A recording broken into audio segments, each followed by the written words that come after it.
नमस्कार साथियों, आज एक बहुत महत्वपूर्ण टॉपिक को लेकर मैं फिर से आप लोगों के सामने उपस्थित हूं। आज का मेरा टॉपिक उत्तराखंड के अंदर मेडिकल कॉलेज के लगभग 1455 पदों पर जो वैकेंसी आई है उस पर बहुत सारे जो है क्वेश्चन मार्क लगे हुए हैं। जैसे बहुत सारे सवालात मुझसे कमेंट बॉक्स में पूछे जा रहे हैं, लोग कॉल कर रहे हैं, मैसेजेस कर रहे हैं। सबसे पहला सवाल ओवरेज वालों का था। पिछले वीडियो में भी मैंने उस मामले में बात की थी। वो लोग जिन्होंने यूपीटीआर का फॉर्म भरा था, पिछली भर्ती में अप्लाई करने के लिए, फॉर्म भरने के लिए उन्होंने हाईकोर्ट का सहारा लिया था, हाईकोर्ट से परमिशन मिली थी, तब उन्होंने अप्लाई किया था। अब इस भर्ती में क्या वो एलिजिबल होंगे, ये बहुत बड़ा सवाल है। तो साथियों, इस सवाल का जवाब ये है कि वो लोग जो पिछली भर्ती में अप्लाई कर चुके हैं कोर्ट के माध्यम से, वो इस भर्ती में अप्लाई कर सकते हैं या नहीं, इसके लिए सबसे पहला विज्ञप्ति में ऐसा कुछ नहीं दिया गया है। तो पता कहां से चलेगा? चिकित्सा चयन बोर्ड को हमने जो उन्होंने लैंडलाइन नंबर दिया हुआ है उस नंबर पर कॉल किया। मैं लगातार कम से कम 30 से 35 कॉल कर चुका हूं, लेकिन चिकित्सा चयन बोर्ड का वो लैंडलाइन नंबर उठ नहीं रहा है, कोई उठाने को तैयार नहीं है। बहुत गलत बात है। मैं चिकित्सा चयन बोर्ड के अधिकारियों से भी अपने वीडियो के माध्यम से निवेदन करना चाहूँगा कि एक जिम्मेदार व्यक्ति को वहाँ पर उस लैंडलाइन नंबर पर बिठाया जाए, जो कि जिम्मेदार हो, अपनी जिम्मेदारी को समझे, क्योंकि लोग परेशान हैं। लोगों के बहुत सारे लोगों की क्वायरीज है, उनका आंसर लोगों को मिलना जरूरी है। हम अगर हमारे मन में कोई भी डाउट है तो हम किससे क्लियर करें? चिकित्सा चयन बोर्ड ने ऐसा नंबर दिया हुआ है कि कोई उठाने को तैयार नहीं है। मैंने लगातार इस पर 30 से 35 कॉल्स की है अभी तक, लेकिन कोई भी रिस्पांस वहां से नहीं मिल रहा है। 2 नंबर मेरे पास पुराने भी थे, जो स्वास्थ्य विभाग के जब विज्ञप्ति आई थी उस समय दिए गए थे। उन पर जब कॉल किया, एक नंबर बंद आ रहा था, दूसरे नंबर पर बात हुई तो उन्होंने लैंडलाइन नंबर पर बात करने की बात कही, लेकिन वहां से नंबर नहीं उठा। मैंने दोबारा उनको कॉल किया तो उन्होंने फिर मेल करने के लिए कहा। कहने का मीन्स कहीं ना कहीं जो जिम्मेदार व्यक्ति है वो कहीं ना कहीं अपनी जिम्मेदारियों से भाग रहा है। मैं इस वीडियो के माध्यम से सभी अधिकारियों से सिर्फ एक निवेदन करना चाहता हूं, जो लैंडलाइन नंबर दिया गया है वहां पर किसी जिम्मेदार व्यक्ति को बिठाया जाए, ताकि वो हर एक उस शख्स की जो क्वायरीज है उसको क्लियर कर सके, हर किसी के डाउट को क्लियर कर सके। क्योंकि बहुत सारे लोग बहुत परेशान चल रहे हैं। अगर किसी को कुछ पूछना भी है तो वो कहाँ पूछे? एक आपने नंबर दिया, उसको कोई उठाता नहीं है। ये बहुत गलत है, इस तरीके से काम नहीं होना चाहिए।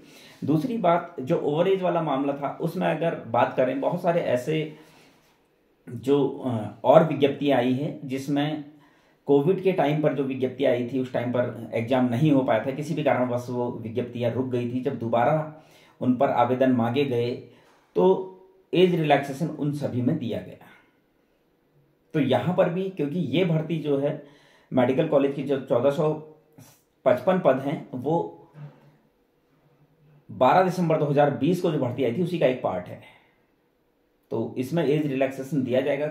वकीलों से भी आप अगर क्लियर करेंगे तो वकीलों से भी आपको क्लियर हो जाएगा कि इसमें एज रिलैक्सेशन दिया जाएगा।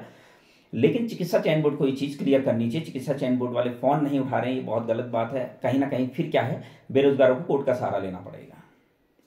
हालांकि इसमें आप इतनी दिक्कत नहीं आएगी, डायरेक्ट उनको सीधे परमिशन मिल जाएगी, लेकिन कहीं ना कहीं क्वारीज तो है।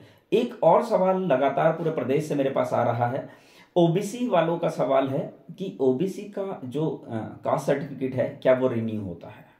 तो साथियों, मैं आपको बताना चाहता हूं, ओबीसी का जो कास्ट सर्टिफिकेट है वो हर 3 साल में रिन्यू होता है। जिसका भी कास्ट सर्टिफिकेट रिन्यू नहीं हुआ है वो रिन्यू करा लें। ईडब्ल्यूएस के लिए भी मेरे पास कॉल आ रही है कि रिन्यू कराना है नहीं कराना है, तो उसका भी एक टाइम पीरियड होता है, उसको भी देखना होता है। उसको भी आप देखिए कि वो टाइम पीरियड पूरा हो गया है तो आपको वो रिन्यू कराना होगा, उससे पहले रिन्यू कराना होगा। उसमें डेट दी होती है रिन्यू कराने की और टाइम टू टाइम इसको रिन्यू कराना होता है। कोई भी फर्जी तरीके से ईडब्ल्यूएस ना बनाए। मैं आप लोगों से निवेदन कर रहा हूं कि कोई भी व्यक्ति फर्जी तरीके से ईडब्ल्यूएस ना बनाए, कोई फर्जी तरीके से कोई भी डॉक्यूमेंट्स ना बनाए। आज आप फर्जी डॉक्यूमेंट्स बना लोगे, कल को आपके ऊपर जब इंक्वायरी बैठेगी तो आपके लिए बहुत दिक्कतें हो जाएगी, आपकी पूरी फैमिली के लिए बहुत दिक्कतें हो जाएगी। आप इन चीज़ों को समझिए।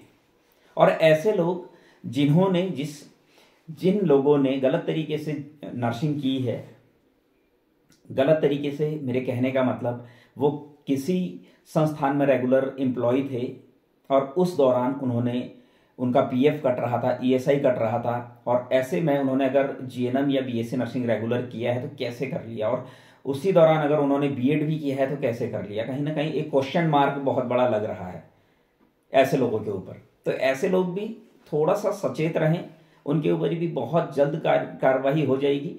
अभी कर देंगे तो अभी क्या होगा, भर्ती के ऊपर बहुत बड़ा संकट आ जाएगा। क्वायरी इनके ऊपर इंक्वायरी तो बैठेगी लेकिन थोड़ा समय लगेगा। ऐसे बहुत सारे लोगों की कंप्लेंट आई है, बहुत सारे लोगों के एविडेंस भी इकट्ठे होने लगे हैं। जिन लोगों ने उस समय किसी भी संस्थान में रेगुलर एम्प्लॉय थे, उनका पीएफ कट रहा था, ईएसआई कट रहा था, और उस दौरान उन्होंने नर्सिंग की। आपने कैसे रेगुलर एम्प्लॉय होते हुए रेगुलर नर्सिंग कर ली जबकि आपका पीएफ और ईएसआई कट रहा था, और उसी दौरान आपने फिर कोई और कोर्स भी कर लिया रेगुलर।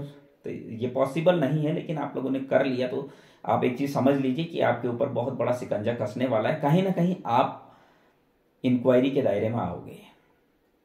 ऐसे लोगों को भी मैं सावधान कर देना चाहता हूं जो ये कह सकते हैं। मैं आप लोगों से एक अपने वीडियो के माध्यम से एक निवेदन करना चाहता हूं, किसी भी तरह से अगर कोई आपसे कहता है कि मुझे पैसा दो, मैं आपकी अच्छी जगह पोस्टिंग करा दूंगा, अच्छी जगह ज्वाइनिंग करा दूंगा, आपको सुगम में ले आऊंगा, आपको दुर्गम में नहीं जाने दूंगा, या फिर आपको आपका नंबर मैं इस भर्ती में ले आऊंगा, तो इस तरह के बकवास लोगों से थोड़ा दूर रहें।